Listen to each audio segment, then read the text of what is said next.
Expect the best used car deals guaranteed. Visit arnoldclark.com.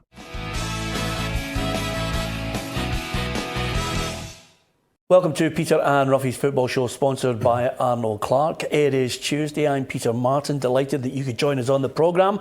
And in the studio we have Alan Rough and Darren Jackson to talk football.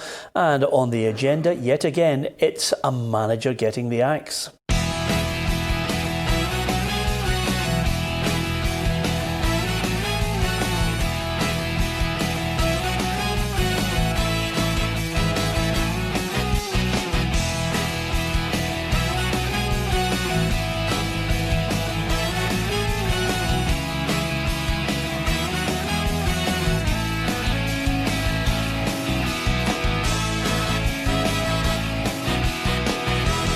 Yep, another manager topples in the Scottish Premiership. This time it's Angelo Alessio. Right call in your mind, Roughie? Well, he had a horrendous start, but I think we all agree that he looked as if he'd got things right. And obviously Kilmarnock were in a really good position in the league, but ever since then it's just been downhill. And I think obviously the fans have been started to complain again, and the owners have just said, look, we've got to change things because we enjoyed where we were and they want to be back there. Yep, of course, if you look at the stats, it's not good for the man who was sacked today.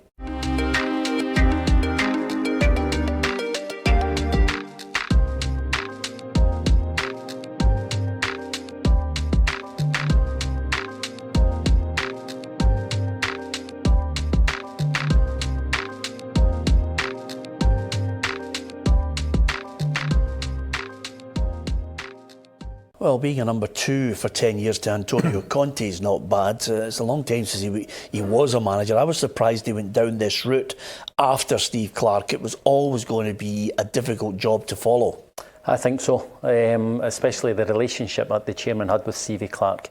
They looked as though they were very tight, and they've gone down with a foreign manager, which is not a problem, but sometimes closer to home's better. And he had a horrendous start, but he did steady the ship. And players can sometimes throw you under a bus, Peter, because I've gone to the Kilmarnock Hearts game when they're 3-0 up after 17 minutes and battered Hearts. They were fantastic. And then I go to the Livingston Kilmarnock game and they lose 3-0. And then consistency, and yes, the manager's going to take a lot of responsibility. Well, it's cost him his job, but players need to take a bit of responsibility as well. Yeah, this is what Kilmarnock had to say about the sacking. Kilmarnock Football Club can today announce that he has been sacked. Everyone at the club would like to thank Angelo for his efforts during this time with Kilmarnock, and we wish him every success for the future. Alex Dyer will take charge of first team duties on an interim basis. We will provide a further update for supporters in due course. Well, that update over the next couple of days will be everybody and their granny in for the job. We'll have managers from England that have been sacked that'll be saying, I'd love to come to Scotland. I'm almost certain we will have the former Cardiff City boss throwing his name in there as well. Yeah, as I was saying, I think it'll be the same candidates that went for the Hearts and the Hibs job. You know, I think there'll be a lot of guys determined to get back into the game, and a lot of them have been out of the game far too long, because once you're out that length of time, you know, it's very difficult to get back in. So it'll be interesting to see which way that Kilmarnock are going to go down here. You know, I think they've tasted the foreign aspect, and I don't think they'll go down that road again. Yeah, talking about going closer to home, you're hearing whispers already that maybe it's one of the old Scottish Cup favourites. Listen, it was just someone. I was at a reserve game this afternoon, and someone just mentioned Gary Holt. I'm not saying he's in for it or he's a candidate. It was just mentioned. Don't worry. We like gossip, Darren. But like Alex Dyer, I don't know if he wants the job or if he's interested in being manager, but they were very successful under Stevie Clarke. He knows the way it's run. The players, he's a really nice guy. The players, I would think, like him. So could he become a candidate? And you're going back to where a little bit where you were with Stevie, and they were going well, and they seem to like the staff. So maybe Alec could be a candidate and give him a go. Yeah, I mean, I wouldn't rule that out, Roughie. Sometimes though, sometimes, I mean, I don't think there's any exact science on this, but sometimes an assistant comes in and you think you're going to get the same type of feel, but there's something that managers have that is just slightly different. Maybe there's a way that Stevie Clark spoke to certain players that suddenly, gave them that inspiration to go that extra mile for them. Yeah, and I think not all the time, but I think you're either a number one or a number two. Players react differently to a manager and a coach. The coaches seem to be, somebody they can go and have a chat to and have a wee bit of banter with, and that might be his best position. But I think it's all about candidates. Once we see the names that are thrown out there. I'm trying to think of the best number two that became a number one. Can you think? Well, I'm hoping you're going to give me a name here. Well, Peter Wilson went on and won the Scottish Cup with Dundee United. Right. That's good. I'm happy with that, Dan. So, and Houston was a very good coach, and maybe he thought he was a number two, but he took it on and he had success. Yeah, okay. See, knowledge. That's a wee bit of preparation. It's in his head, Roughie. That's all I'm saying to you. That's why he was signed by his to be his 17th club. Talking of draws for Europe, it's good to know that we've got a couple of Scottish clubs in there, and we still have an interest. It is the Europa League, and Neil Lennon's already said he reckons that a Scottish club could go all the way to the final. I certainly hope so, Roughie, that we get a Scottish club in the final. That would be fantastic. Yeah, if we all can think back to the last time the two of them won finals, it was a tremendous time for Scottish football, and all the other clubs all benefited from it as well financially, with the payoffs that you get. And I think the whole, might not the whole country, but when you get two teams, in the finals, the majority of, I would like to think, the country get behind Scottish teams. Yeah, absolutely. Roughie, don't worry about it. There's a half of Glasgow that wants the other one to fail. It's as simple as that. But normal, neutral thinking fans I think there's a greater feeling of interest in it. I always look at English clubs if they're involved. If they've got a Scottish player, I'm on it. You have that little bit of affinity that you hope they'll do well, and equally so for Scottish clubs, because I can remember the great run from Celtic in 2003. I can remember commentating in the great run from Rangers in 2008. There were some unbelievable games. They were fantastic games, Peter. I'm not sure that opposition fans would want them going too far, but I think it is good for Scottish football. Yeah. There's absolutely no doubt about it, because we get down to so much, especially down south. When the Scottish club has a bad result in Europe, it's always highlighted. Yeah. But when an English club, it's not too much said about it. Yeah, but I always say, and this is the thing that I keep in mind, and I think a lot of people should actually keep it in mind, if Scottish football is looking for some kind of vindication of their existence or justification to be taken seriously by England, that they're on a hiding to nothing. I would not in any way care a jot what anybody down south had to say about it, because unless you've got informed and very good journalists who work down there, who can look at things and say they can analyse where Scottish football is and they know a little bit about it, fine. But some of the people who are what I call shock jocks, I wouldn't give them tuppence halfpenny to listen to their opinion. No, well, they haven't seen any games for a start. I think if you asked any of them, when was the last time you were up at a game? They're ignorant to the Old Firm. Yeah. They don't realise how big they are down south. They just think it's a small league. There's not much happening up there, but they don't realise how big Celtic and Rangers are. Yeah, it'll be interesting to see how far they go in this Europa League. Certainly Copenhagen against Celtic is a good draw, according to the Celtic captain. Yeah, it's a good draw for us. We're looking forward to it, but yet again we've got a lot of games before that, so that'll take care of itself when it comes around. Yeah, definitely. We've had a great record at home recently, especially with the manager coming back as well, so we want to maintain that 100% record in the Europa League at home. I think it's a good draw for them, Roughie. Is that a winnable two-leg affair? Yeah, if you get a chance to look at all the other teams that are in the draw, there are stronger sides. There's no doubt about that. Obviously they've come up against them before. They know the stadium well.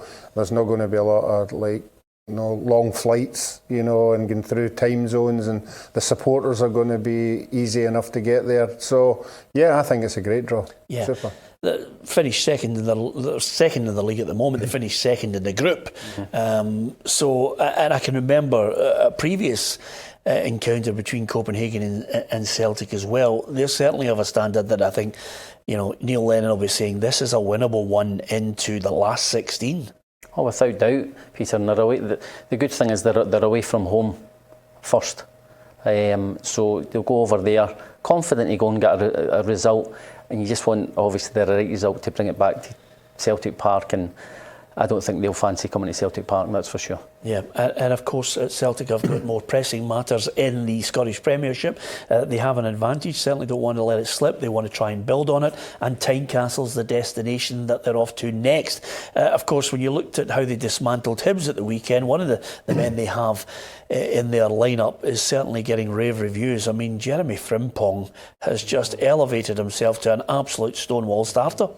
Yeah, I know, and Hibs against Hibs they were talking about he was a star man, but I think we all forgot the week before he'd been sent off in a cup final. Can you imagine that would have affected a young lad at 18 being sent off, and all of a sudden next week you're playing and you're the man of the match? That says bundles for me that this young boy has got everything to get right to the top. Yeah, he's already got a catchphrase as well now. I mean, it's what a week it's been for him. They're loving him. It's not often that a back becomes a kind of superstar, but he's becoming a superstar with the Celtic fans. Off the pitch with his interviews and his enthusiasm, but on the pitch with his quality. Yeah, absolutely. And of course, even Scott Brown, the captain, is well impressed with how down to earth he is. But no, he's been great coming in here. He's a lovely lad. He's down to earth, and I think when you come into a dressing room as well, especially coming from Man City, to see somebody so chilled out and so down to earth and so humble as well, it's great to see. Yep, Tynecastle, the destination, is always a fantastic atmosphere in that match, and certainly Hearts always seem to raise their game when Celtic or Rangers come calling Roughie. They'll certainly need to raise it above the levels they've been showing of late. Daniel Stendel has got a job in his hands. Yeah, I think I think our Hearts supporters turning up at the weekend, they thought this was going to be it, a new manager, a new voice, the players would respond, up their game, but it never happened, and Celtic are a far better side than St Johnstone, so he's got his hands full again. I think it's organisation that they need better, I think they want to just try and see this game out in a respectable score line, because I think there's lots of players in that Hearts team just lost complete and utter confidence. Yeah, it's a new manager. He was famed for playing a good style of football. I wonder if that's what's going to get them out of the trouble, Darren. Well, they've got good players. And if you had said in your first game, who would you like, you would, and not being disrespectful to St Johnstone, but them not doing as well this year, you would say St Johnstone at home for your first game, but it never worked out, and they were very poor. So they're going to have to the players are going to have to stand up and be counted tomorrow night against obviously the best team just now, and I think it'll be very hard. It'll be very hard for them. Give me a prediction. I think 3-1 Celtic. 2-0 Celtic. Okay, then yeah, I'll hold you to that, Roughie. We're going to write everything down for the predictions as well. It's getting too hot for me at the top with you bearing down on me. Okay, we're going to talk about Anne Budge's figures for the AGM, and of course her big decision on the two previous managers, well, I say manager and assistant coach, in Austin McPhee, and what does she do with Craig Levein. But that's all coming up after the competition.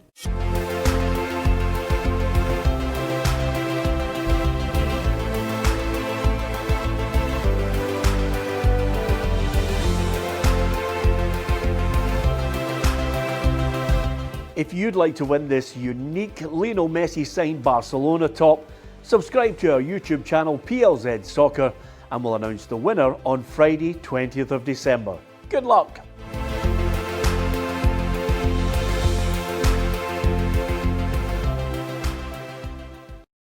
This competition's hotting up, Roughie. I've never witnessed so many people in for this competition. We're going to announce a winner very shortly, and I think one lucky person is going to be the happiest ever if you just it's on your wall, it's signed by Lionel Messi, it's got a certificate of authenticity. It doesn't get any better, does it? Yeah, I would like to go for it. I'd like to think it's a parent that wins it and gives it to his kid for Christmas. I think that would be just... Can you imagine that, Darren, if you suddenly hand that over and they unwrap it and it's all framed for you? Oh, incredible for a young kid to get someone like that's jersey. And as you say, it's you've got the letter, he signed it, and it's just...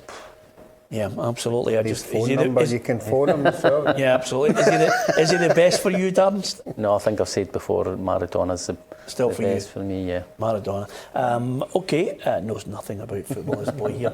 And interestingly enough, Roughie, when I was over there in New York, I was walking down Times Square, and Times Square doesn't have a Maradona shop in it at all. Doesn't even have a Messi shop.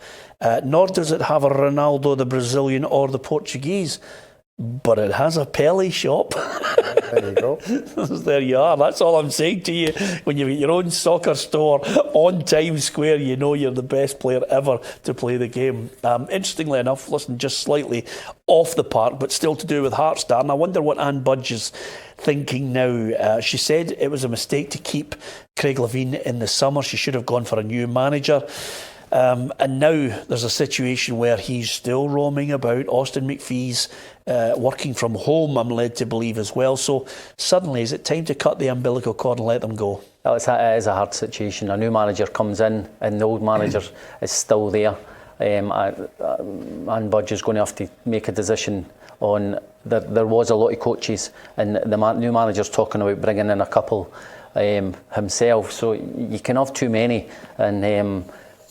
as I say, she's got to make a decision where is it best for the club just to move everybody out and just start afresh and give the new manager a chance. I think it's time to get them out, let them go and look for another job elsewhere. This is the Daniel Stendel era. Mm-hmm. Yes, it certainly is. You know, if he's bringing in his own men, he's not wanting people that he doesn't really know in the background. So I think the sensible thing is, not only in that, I expect the financial side of it as well. If he's bringing 2 or 3 guys up, and obviously Austin and Craig there, that's a lot of money to pay out. Yeah, absolutely. I must just say congratulations to Christian Doidge. He's the player of the month for November. 6 goals in 4 games, which is probably the best thing is, Roughie, that I slaughtered him for about 6 weeks solid, and now he's on his way. And I did the same last year with Sam Cosgrove, and I think he's just on 20 goals. Well, the benefit of the doubt is he's still scoring goals. He doesn't know how. They're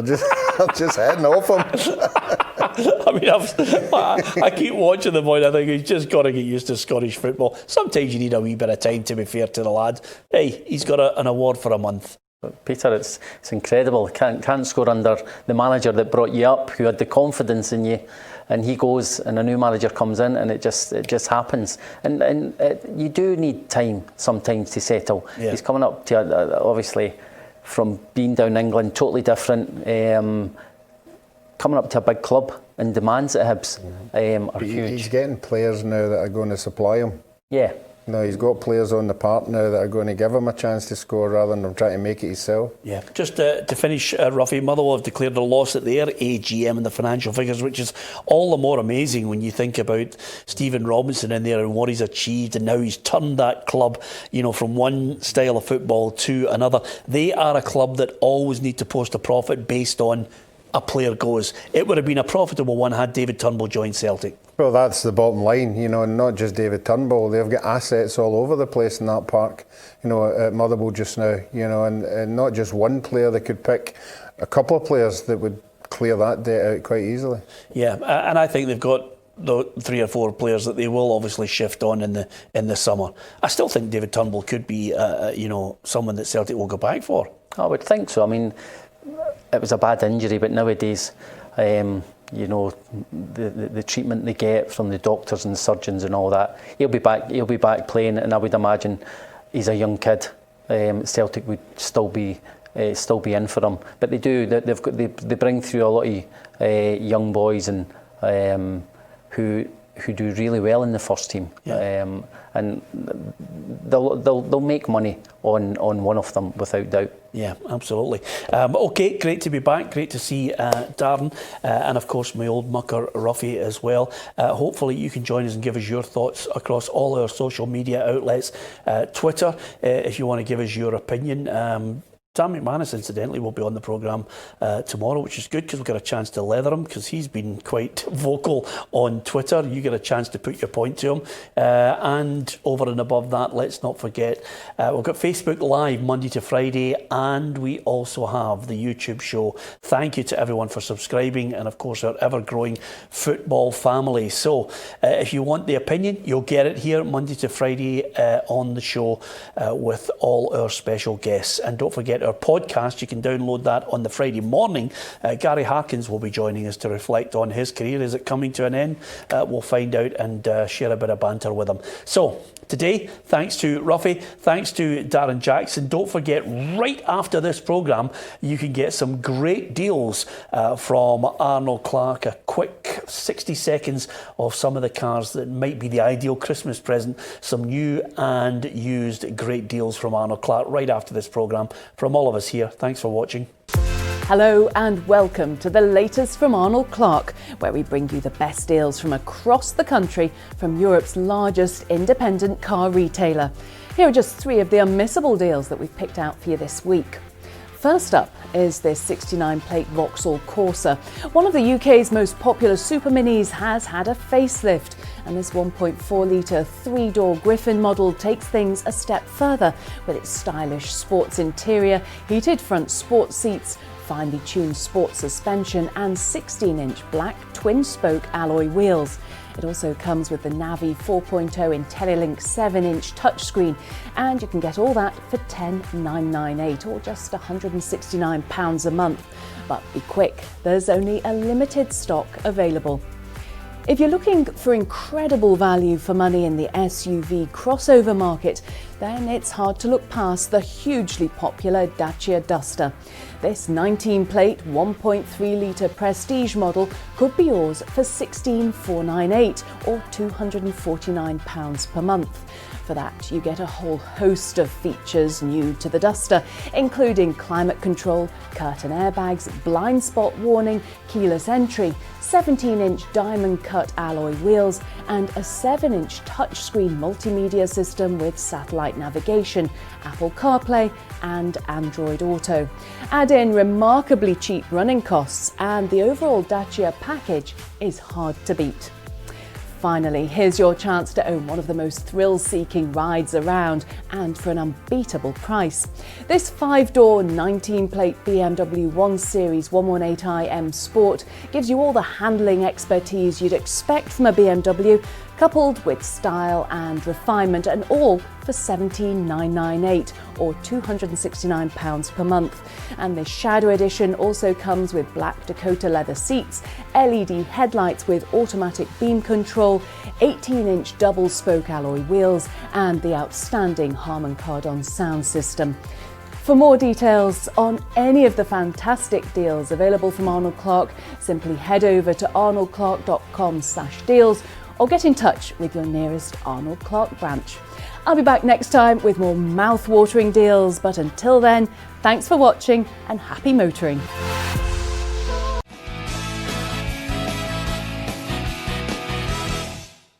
Expect the best used car deals guaranteed. Visit arnoldclark.com.